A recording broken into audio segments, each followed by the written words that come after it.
Profiling big semiconductor name Qualcomm, symbol QCOM.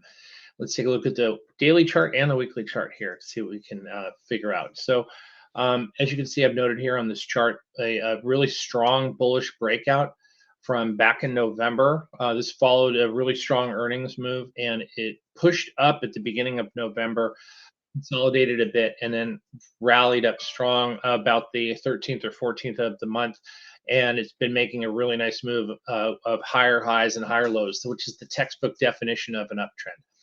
You can see the candle chart is showing light blue, and this, according to the go, no go indicator, says that this is a strongly bullish chart. And actually anything that's blue or teal, we see a few days of teal color over here. Teal is more cautiously bullish. So literally since the beginning of November, Qualcomm's chart has been either strongly bullish or cautiously bullish, but mostly strongly bullish.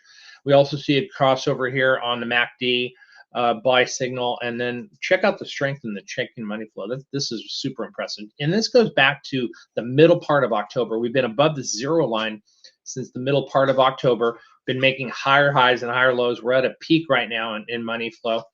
And that is a positive. Now let's take a look at the weekly chart and see what we're seeing here, because as you can tell, on the daily chart, the stock is pretty much overbought. But on the weekly chart here, we do have some resistance coming in from the 22 interim highs, which comes in at about 150 bucks. So you might say to yourself, well, Bob, the stock's at 145. Is it really worth it to play for an extra $5 when there is possibly some downside there to fill some gaps, and especially on the daily chart?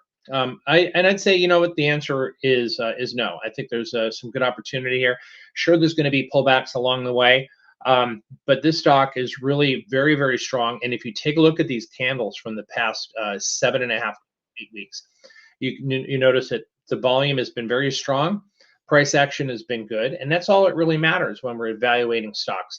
We have secondary indicators like the chicken money flow, the relative strength, the MACD, and other things like that help confirm the price and volume action. So if the price and volume action is telling you something, and you get the confirmation from the others, well, that just makes it even stronger and even much more compelling reason to buy the stock. So I do like Qualcomm here, probably over the period of 24, 25.